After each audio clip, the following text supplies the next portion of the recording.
Hi there, my name is Travis, and we're at the Thomasville Public Library. And as most of you know, this is the summer reading time of year. Of course, it's summer and nice and hot outside. So today, we're going to be talking about fairy tales. But they're not your normal fairy tale. We're talking about the J.R.R. Tolkien fairy, F-A-E-R-I-E, tales. And they're a little bit more intensive than, say, your average story. For instance, the elves in Tolkien's fairy tales have weapons, and they fight battles, and they're pretty intensive.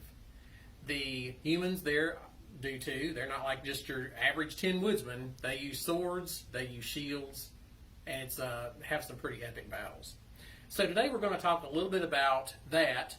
We're going to talk a little bit about the origin of the story. And basically the origin of the story of The Hobbit, which was the first one that Tolkien did that he's well known for, was as a story for his children that he would tell in chapters. And from that story, it turned into a book that he had published, and I think it was back in the 1930s. And then that went on. He was actually, in addition to being an author, he was a professor, he was a linguist, and he was a teacher. And he was very interested in languages. And so from The Hobbit, he went into learning about the different kinds of languages all over the world. And that kind of spurred an interest to continue the story of The Hobbit into, of course, what we know as The Lord of the Rings. And so as you see here, we have some weaponry from The Lord of the Rings, and the movies that Peter Jackson did are some of the most greatest adaptations, in my opinion, of the books. And if you haven't seen the movies, I highly recommend it.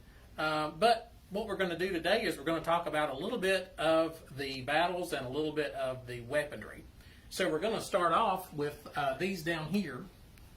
And this is actually a character that has a very special case. She is not actually in the book. Her name is Tauriel. And she was Thranduil, who's the king of the Woodland Realm, which is actually in Mirkwood. She was his captain of the guard. And so her major weapons were these. These were her daggers, and as you can see, they're not like your normal dagger. Elvish fighters don't fight the way, say, a human male or female would fight. As you see here, it's kind of backwards to us, and their fighting style was very different. And of course, that's because they're elves, and they have a lot more special abilities than the average person has. But I thought they were really cool the way they were designed. Actually, she kind of strikes from like a lower hand, and I thought that was kind of cool. This is a representation of her bow, I should say, of her bow. Basically, they were very good, the elves were very good archers in The Lord of the Rings with Haldir's men at Helm's Deep. I'm sure everybody remembers that have seen the movies. But with the Woodland Realm archers, they actually had the blending in of the colors for their camouflage, and so everything is green and everything kind of blends in so they can attack their enemies such as the giant spiders or the orcs to kind of take those out really, really quickly.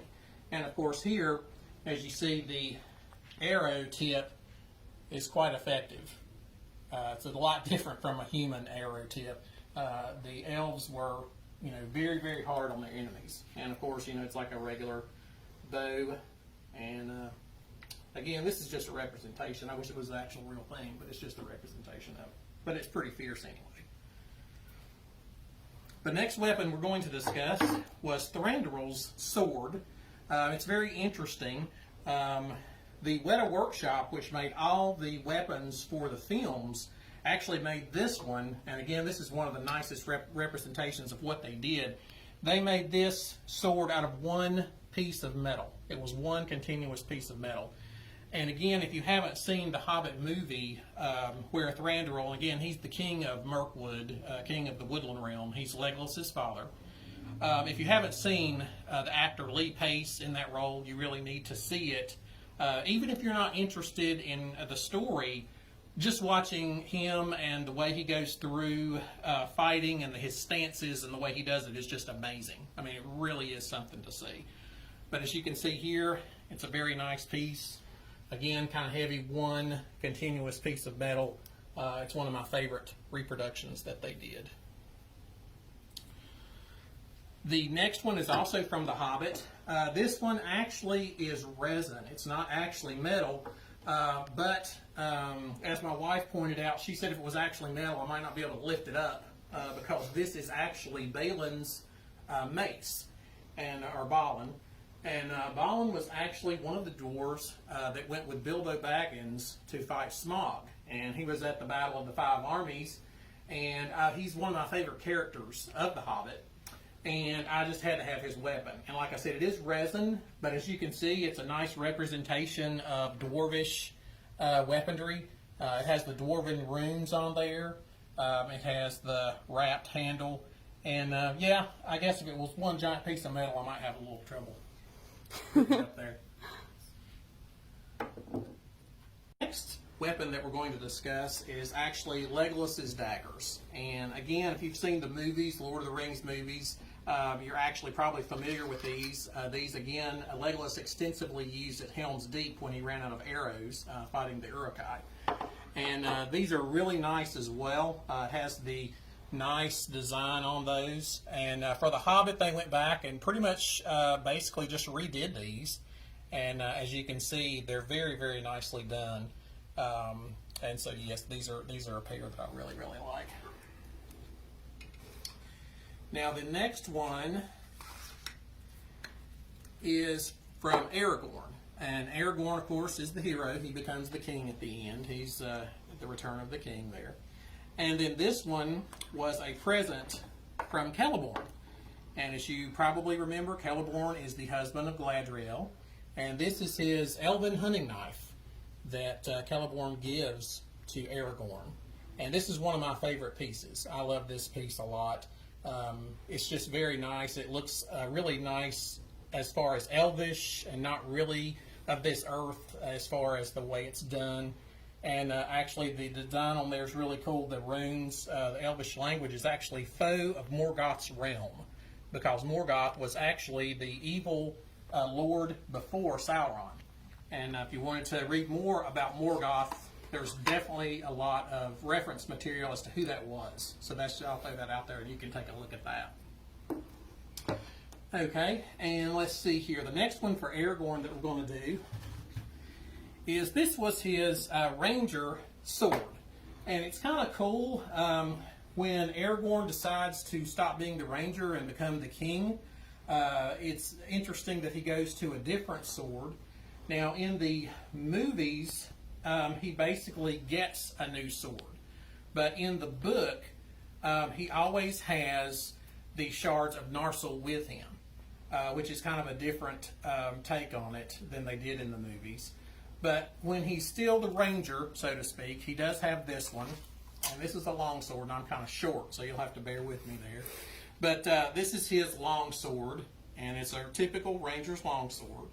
And I thought it was very awesome. And you can see it would serve him well out in the wilds of Middle-earth. And then this one also has something a little extra, and again, I'm a little short, so bear with me getting that back in there. There we go. This one has a utility knife that's actually built in the sheath. And I thought that was really cool. And then this little knife would be like for when he's hunting, for skinning an animal to eat it, or when he's just doing any kind of utility that he would have to do out in the wild. He has a little extra knife and he doesn't have to dull the sword. And so I thought that was kind of a cool thing that they had done for that character. Now I must say this one is my favorite one of all the swords that I have, and there's a couple that I forgot. So I'm sorry about that. I do have Hatafang, which was the sword that Arwen used and Elrond used.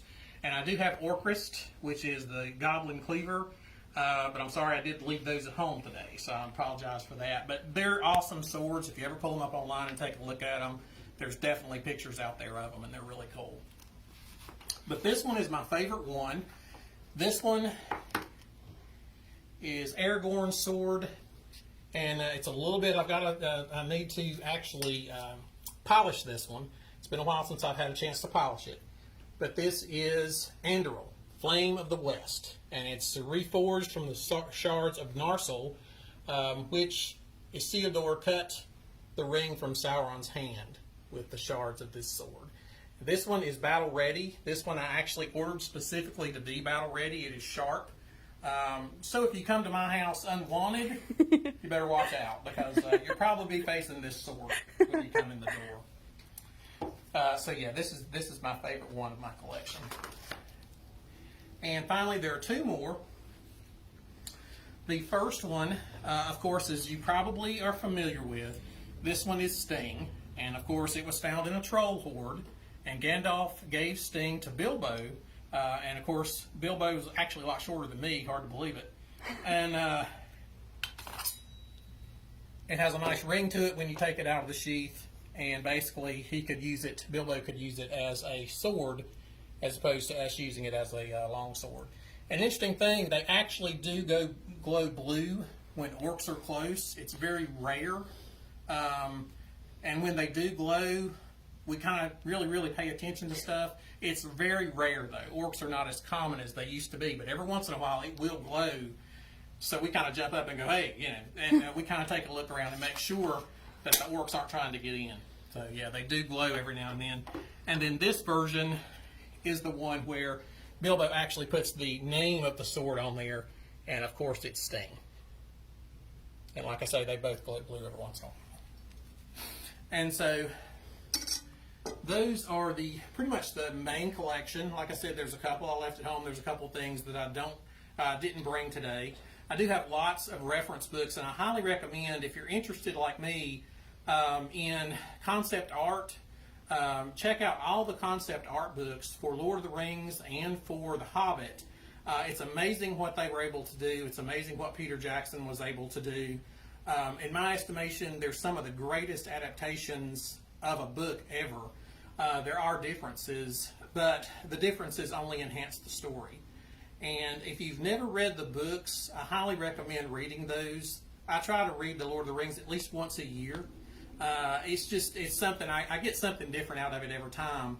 And if you're interested, like sharing a book with your family, The Hobbit is very good to just sit around and read to each other. I mean, it's a nice little story. Whether you're old or young, it doesn't really matter. It's really an interesting kind of, again, not really fairy tale, but fairy tale, which is a little bit more intensive. And I highly recommend those. I highly recommend, again, the reference material. There's lots and lots of reference material out there. Also, too, just to kind of show you this book here. This is actually one of my favorite books of Tolkien's, and it actually does not have anything to do with The Hobbit or Lord of the Rings, but it does have to do with fairy stories. And again, there's something that you can enjoy with the whole family. It's Tales from the Perilous Realm, as you see there, and it's really awesome. I highly recommend it. It's rare, and a lot of people don't know about it, but I highly recommend it. And a couple final things for you today. I would like to point out my shirt. It does say the things that are very important. It's what Thorin said to Balin, and it's honor, loyalty, and a willing heart. And I think if we all think that way with everything that's going on right now, I think it would be a lot better world, and we would take care of each other a lot better. So keep that in mind. And then one final thing, as you may have noticed, I do have the one ring. So watch out.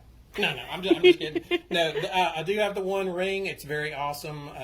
Again, it's just one of the things that I love about Lord of the Rings. It does have the writing, the script inside and out, and so it's really kind of cool. So, but if you enjoy Lord of the Rings as much as I do, I hope you've enjoyed this video today. Again, come to summer reading at the Thomasville Library.